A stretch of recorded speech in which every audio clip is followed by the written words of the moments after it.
Chagas. Ya. Antes de empezar, recomendaciones para los que no dieron la práctica, los exámenes prácticos todavía. En consideración por un grupo de sus compañeros que lloró y fue casi de rodillas, le estoy tomando grupal. ¿Ya? Yo sé que va a llorar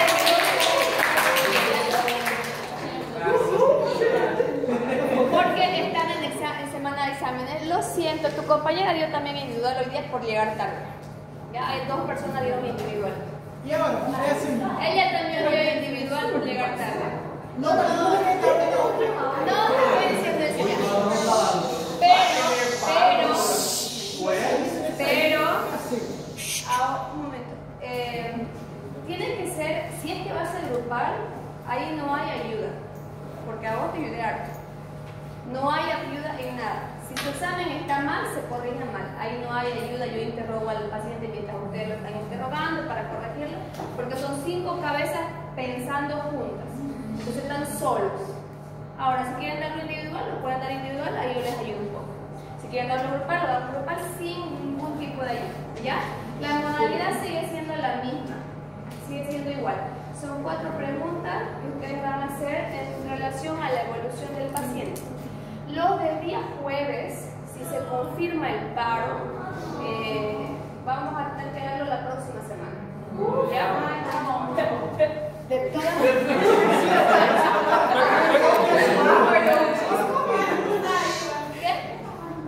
y no solo que fue uno. Tenés buena nota, no te puedes quejar. La computadora de tu compañera está igual. ¿Ya? Pero tú también vas a tener. Por ejemplo, si tiene paro, la próxima semana va a tener un paciente, ¿eh? Claro. No, es que si hay paro no hay atención en el hospital. Ni ustedes no van a poder llegar porque Porque es están como todo que va a tener paro todo bloqueado. Esperemos que no, la verdad es que no. Ojalá que no, porque los perjudicados son ustedes. Si van para indefinido, vuelven las clases virtuales, cero práctica, ojalá que no.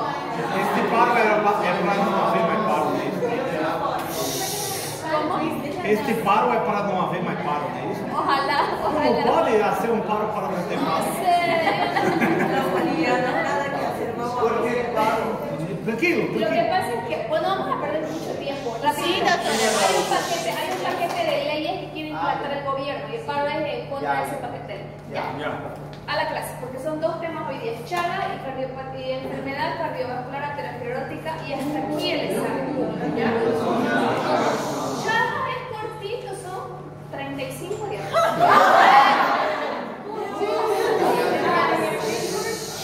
Ya, Chagas, rapidito, ¿ya?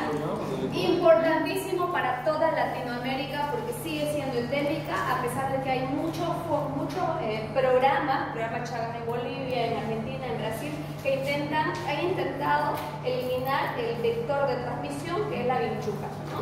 A pesar de eso, la mortalidad es grandísima. De todos ustedes que han visto pacientes en el hospital, aquellos con miocardiopatía dilatada, con bloqueo de rama derecha, la mayoría que tienen Chagas. Entonces es una enfermedad muy prevalente. Ahí su importancia y que ustedes sepan hacer un buen diagnóstico, ¿ya? Se dice que provoca, y esto que son estos datos de epidemiología están un poco desactualizados porque esto es del 2016. En el 2016 había 12.000 a 14.000 muertes por Chagas en Latinoamérica por año. Es un número altísimo, ¿no? Se calcula una incidencia de 56.000 casos nuevos por año. Entonces imagínense casos nuevos por año, quiere decir que todavía hay la vinchuca, todavía está la transmisión vectorial y eso es lo que se tiene que intentar erradicar, ¿ya? Es endémica, afecta a 6 a 7 millones de personas en todo el mundo y por la migración de todo el eje latinoamericano ya se lo ve en todos los países de Europa y Estados Unidos. Este es el transmisor y este es el parásito, ¿ya? La enfermedad de Chagas es una enfermedad parasitaria transmitida por el Trypanosoma cruzi, ¿ya?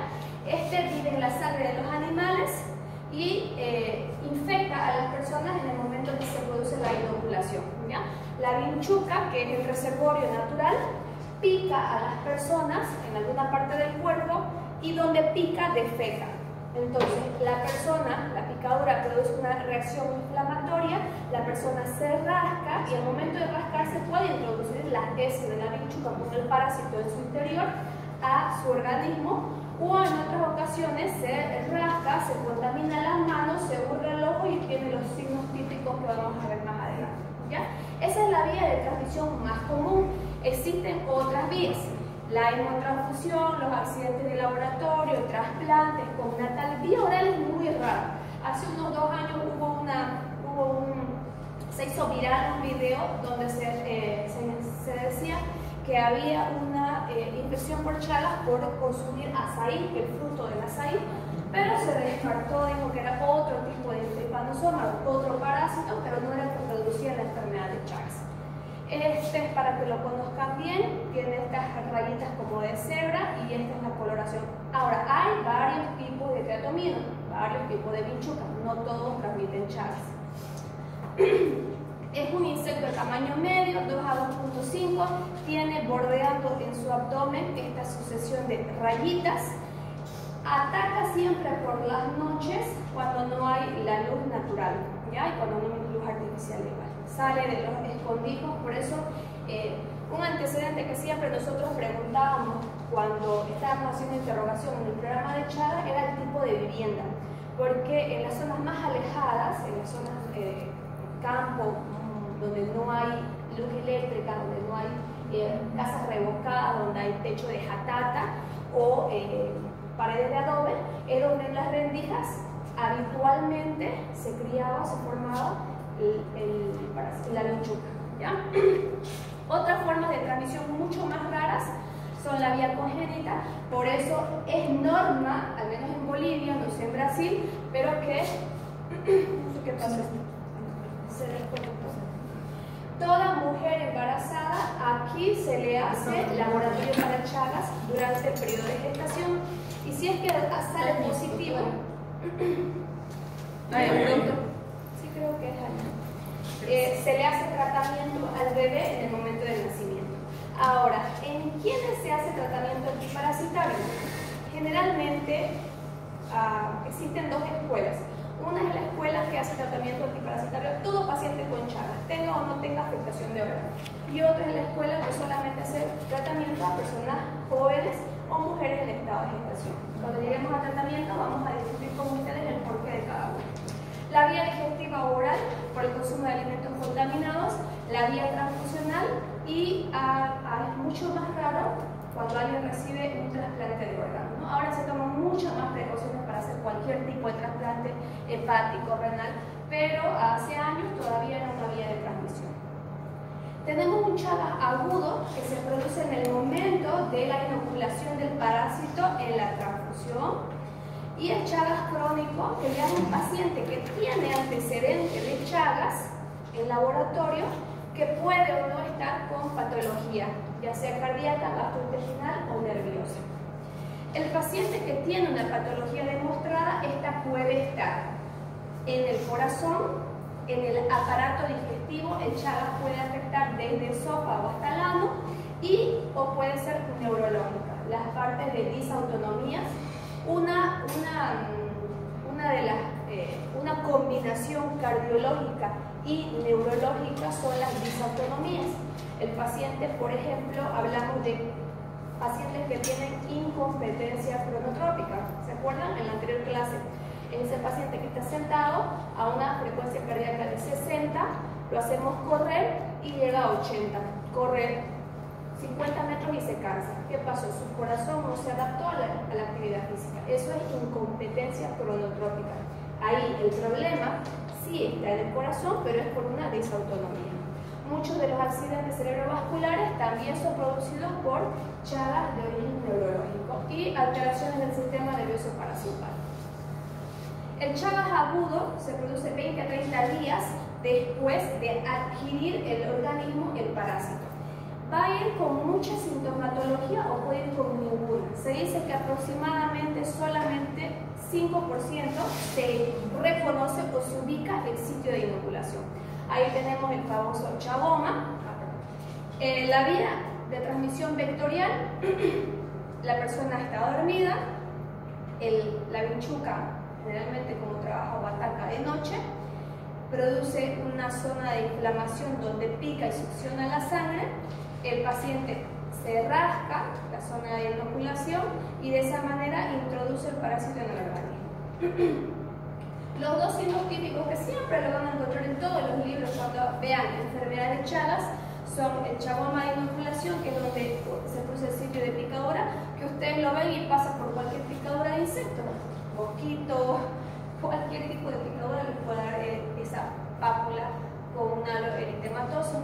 Y cuando un paciente se hurga las mucosas, ya sea oral o la mucosa bipalpebral, se puede producir el signo de Romaña. El signo de Romaña es este edema bipalpebral que produce una irritación conjuntival y es por el proceso inflamatorio provocado por el parásito al ingresar en toda la cavidad ocular. El Chagas agudo puede tener síntomas variados de cualquier proceso infeccioso: fiebre, decaimiento, irritabilidad, taquicardia, puede haber linfadenopatía, puede haber hepatoesplenomegalia. En muy raros casos hay un síndrome que es la meningoencefalitis o miocarditis difusa, pero esta es muy fulminante. Se hizo estudios donde habían parásitos que tenían una virulencia exagerada, o sea, tenían una parasitemia muy alta, se reproducían muy rápido, producían una cascada inflamatoria brusca y generalmente atacaban a niños. Por suerte, estos episodios ya han ido disminuyendo hasta casi no presentarse, porque tenía una alta mortalidad. El diagnóstico en Chagas agudo se puede hacer por gota fresca, el método de Stroh, y el seno diagnóstico, que ya está en uso, porque era muy cruento, ¿no? Consistía en colocar varias pinchucas prendidas al brazo del paciente y las pinchucas le picaban, y luego los parásitos, el intestino del parásito se estudiaba en laboratorio para ver si habían desarrollado el tripanosoma. Ya casi no se utiliza, ¿no? Lo que se utiliza generalmente es gota fresca y método de Stroh. Esto en Chagas agudo. En Chagas crónico se utiliza hemoaglutinación indirecta o método de Gris. El Chagas agudo posttransfusional es mucho más raro, no vamos a entrar mucho a detalle.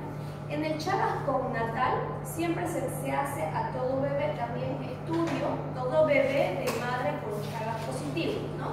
Se le hace un estudio de microhematocrit para ver si tiene células inmunológicas o, mucho más raro, si tiene el tripanosoma en su interior.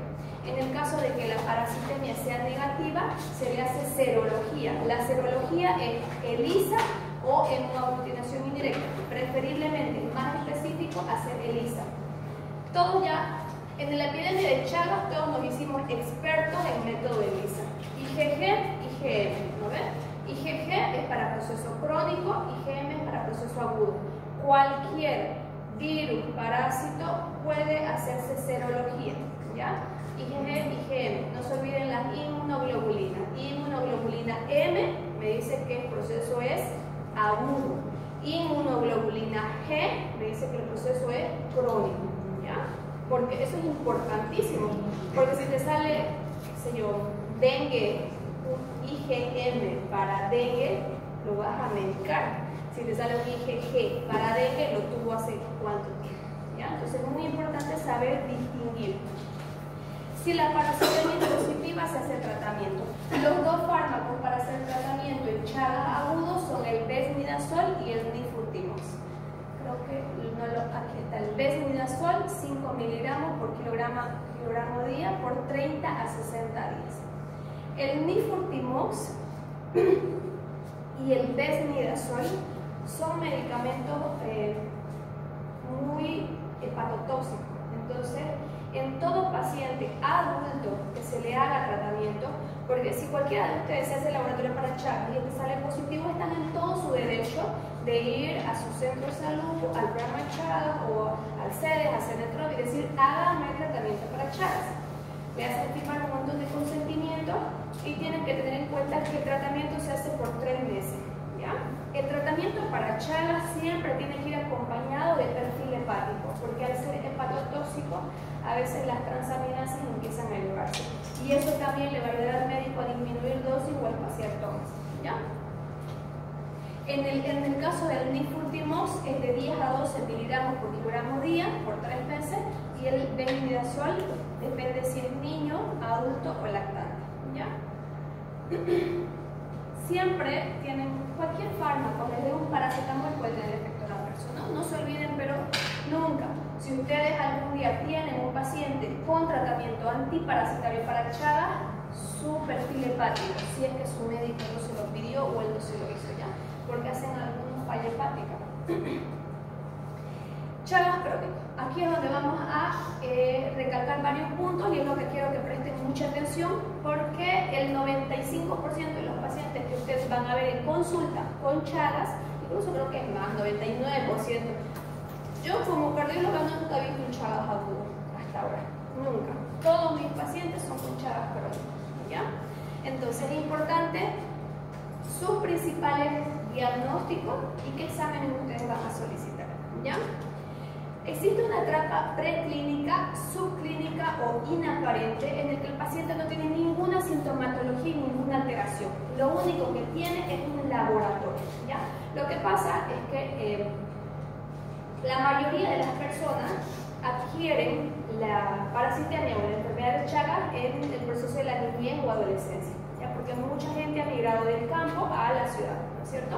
Los pacientes que vemos aquí son pacientes con Chagas crónicas. Entonces, en el momento que el parásito ingresa en el organismo de la persona, nuestro mismo sistema inmunológico ataca al parásito y se defiende. El parásito muere, pero nuestro sistema inmunológico saca, por explicarlo de una manera, fotografías. Esa fotografía del parásito son las inmunoglobulinas, ¿ya? Cuando el paciente tiene 40, 50 años y le sacan sangre, ELISA, ¿ya? El de laboratorio está viendo la fotografía del parásito. Entonces, en ese momento que dice IgG positivo, IgM negativo, sabemos que es un Chagas crónico, ¿ya? Por ahí empezamos el diagnóstico. En algunos laboratorios donde no se tiene ELISA, se le hace HAL, que es una aglutinación indirecta, que más o menos es lo mismo. ¿Ya? Otras proteínas de membrana del parásito que se han quedado en la memoria de nuestro sistema inmunológico. El paciente puede que llegue a la consulta sin ninguna sintomatología. Por ejemplo, ¿quiénes dieron examen hoy? De la paciente que ustedes vieron, la del ecocardiograma, ¿tenía alguna alteración? Completamente normal. 33 años, mujer, Chagas positivo, fue para un riesgo quirúrgico, vieron el laboratorio para Chagas, de rutina le piden a veces, salió positivo. La persona siempre a veces los pacientes tienen cansancio, fatiga, dicen, el corazón y es Chagas. Fueron a que electro, eco y todo normal, ¿ya? Entonces, esta paciente, ¿cómo la catalogamos? Es un Chagas crónico sin patología cardíaca demostrada, ¿ya? Ese sería su diagnóstico completo. Chagas crónico sin patología cardíaca demostrada. ¿Por qué? Electro normal, aunque no lo vieron, ecocardiograma normal, ¿ya? En relación a sus signos vitales, todo normal, examen físico normal. Entonces, esta paciente sí tiene antecedente de enfermedad de Chagas, pero no tiene la enfermedad aún. ¿Se entiende? ¿Eso entra en la categoría de inaparente, no? Inaparente. Serología positiva para Chagas y asintomático. Este es Chagas crónico sin patología demostrada. Doutora, uma pergunta. Essa pessoa não pode desenvolver Claro patología? que sí, claro que sí. Hay el grupo de médicos que apoya el tratamiento antiparasitario en este grupo de personas tiene esa premisa, es decir, que es muy válida. Ellos creen que el parásito, nosotros tenemos un montón de ganglios, ¿no es cierto? Y los ganglios son como puertas de reservorio donde a veces se guardan los desechos, por así decirlo. El sistema linfático recolecta muchos desechos del cuerpo, es una de las formas de eliminación. Entonces, este grupo de médicos cree que los parásitos se quedan en este sistema linfático y anidan en su interior, porque hay muchos tipos de parásitos que se encapsulan y pueden salir. Ya llevaron parasitología, ¿no? Sí. Esa premisa creen que puede ser también para el trypanosoma, que está encapsulado y que en algún momento de su vida esta persona suelta los parásitos, vuelve la parasitemia y puede producir daño, ¿ya? Ahora, El grupo de médicos que no apoya el tratamiento antiparasitario, que yo más o menos soy más de esa línea, es que en el momento que el parásito ingresa a tu organismo hay dos caminos. Uno es que te haya provocado algún daño, otro que no te haya provocado nada. Si te provocó algún daño a nivel celular, porque el parásito ingresa en las células, este daño se va a manifestar con el envejecimiento de la persona. Te hagas o no te hagas tratamiento antiparasitario. Porque si ya no hay el parásito, ¿de qué me sirve el tratamiento antiparasitario? ¿De qué me sirve tomar benzodiazol y nifurtimox si ya no tengo el parásito circulando?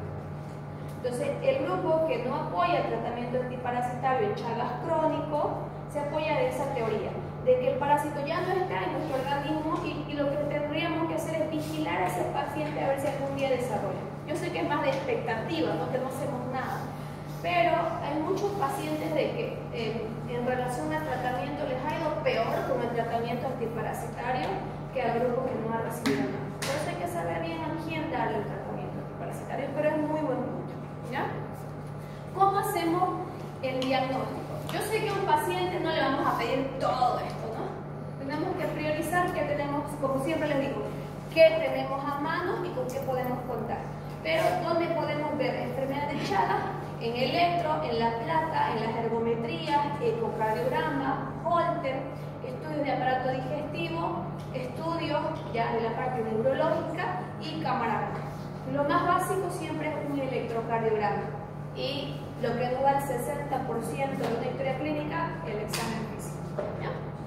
Los controles siempre se hacen cada 12 meses en pacientes con Chagas crónicos sin patología cardíaca demostrada.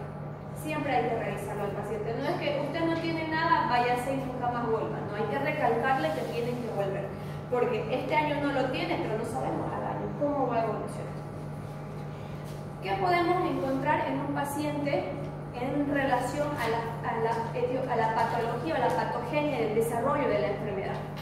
En un paciente tenemos variables con las cuales nosotros no podemos hacer nada.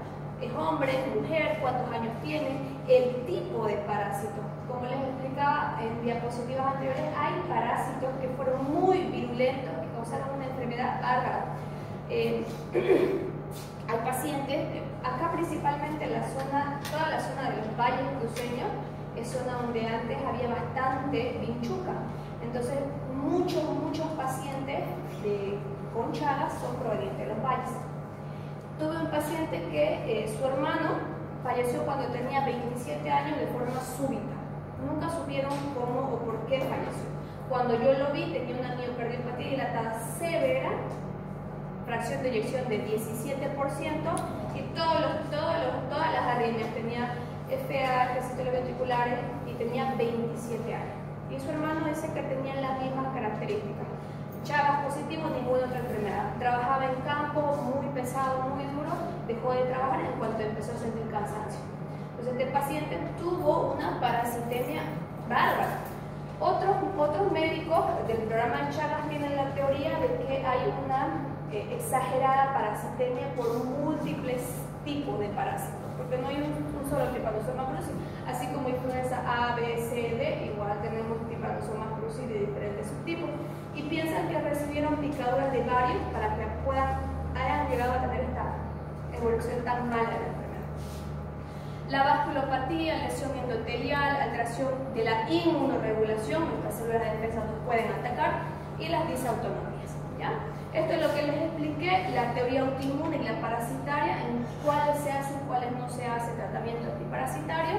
Y vamos a cuáles serían las formas clínicas preventivas. Aquel paciente que ya viene con enfermedad de Chagas.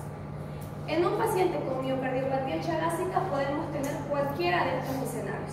Puede ser un paciente con arritmia, puede ser un paciente con insuficiencia cardíaca, el caso del hermano de mi paciente puede ser muerte súbita, o puede tener cualquier tipo de embolia, accidente cerebrovascular, accidentes, embolias sistémicas, pulmonar o periférica, ¿ya? Los pacientes que hacen insuficiencia cardíaca, ¿por qué la hacen?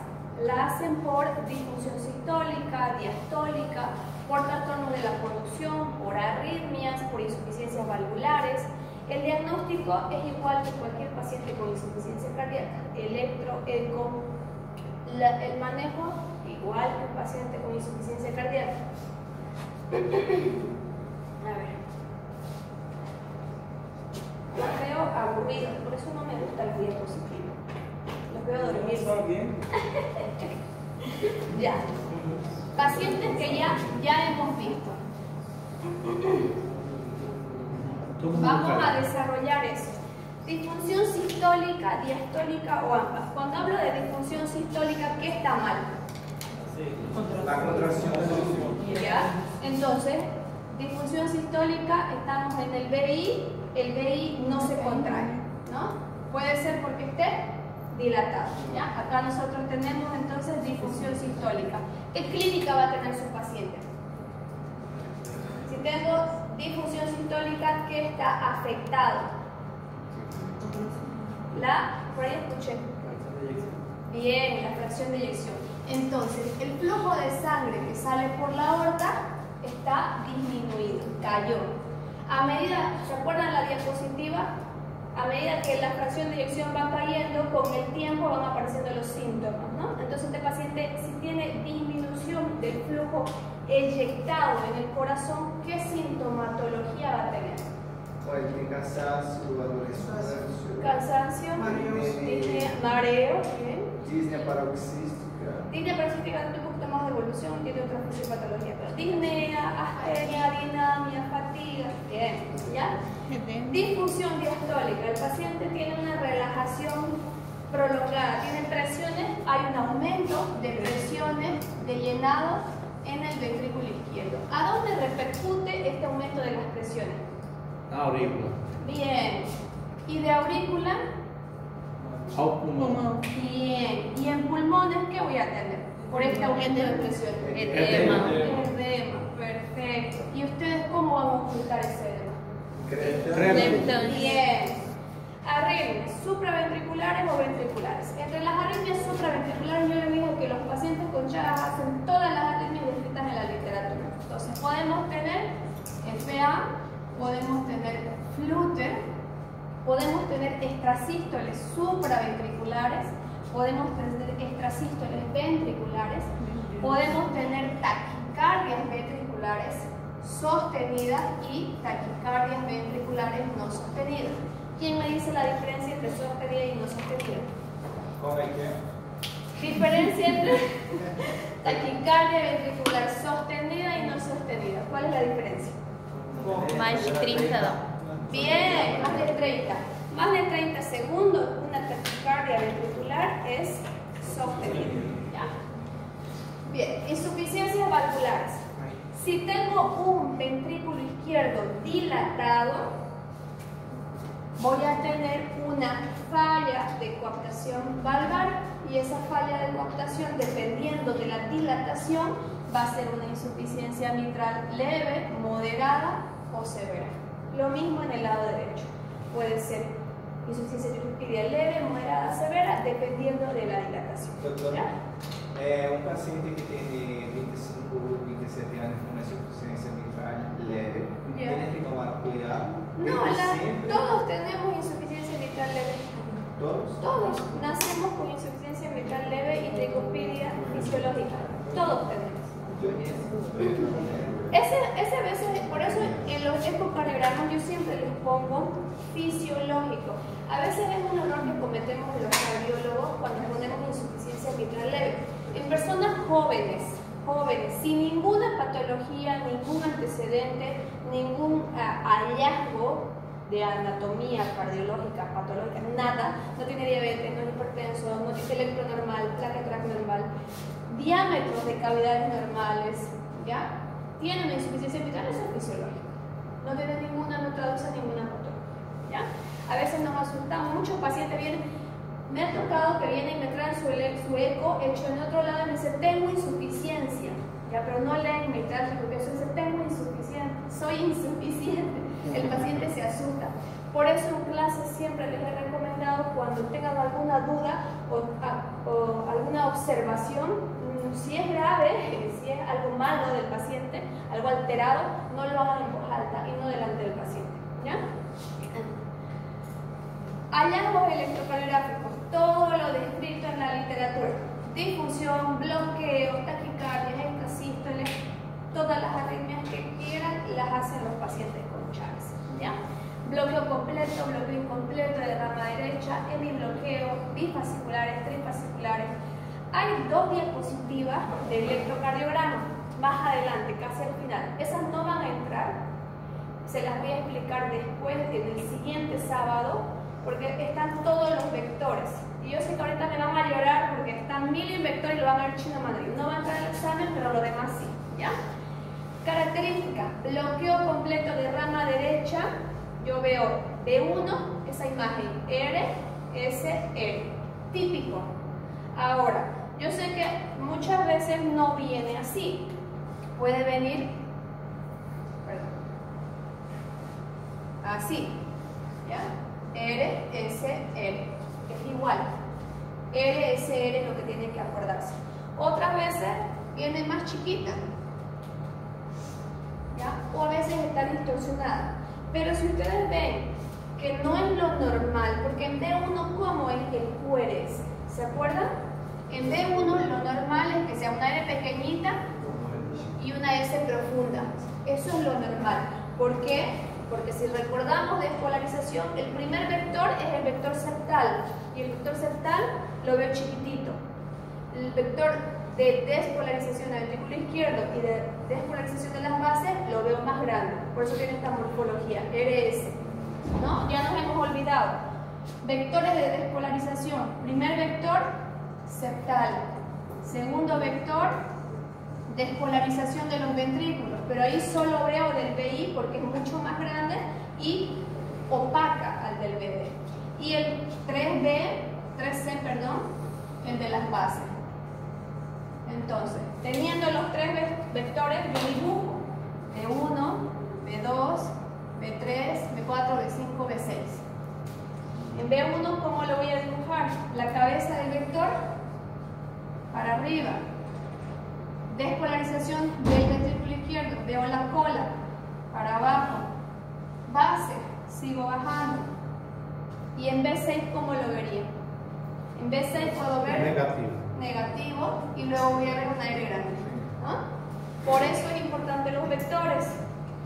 La misma morfología pero invertida, ese R, S, R o R pura, si lo veo en B6 es un bloqueo completo de rama izquierda. El bloqueo de rama izquierda siempre va a tener el QRS negativo en B1, B2. ¿Ya? De nuevo, doutora, no peguei isso. Se lo voy a dibujar para que lo entiendan. ¿Ya?